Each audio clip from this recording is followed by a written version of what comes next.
So here we have to select our answer based on a given statement. Where statement 1 is given as the image formation needs regular reflection or refraction.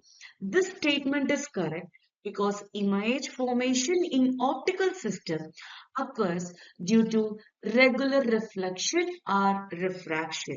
For example, in a plane mirror, the image is formed due to regular reflection, while in convex lens, the image will be formed due to refraction. So statement 1 given here is correct. Whereas statement 2 is given as the variety in the color of object what we see around us is due to the incident light on them.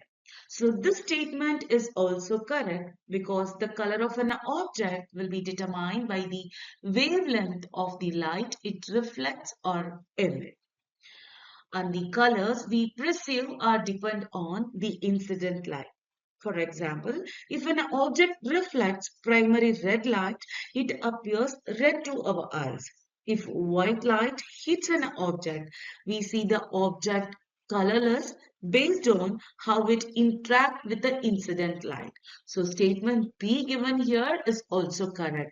So we can say both statement 1 and 2 are correct. So option C will be the correct answer for this question.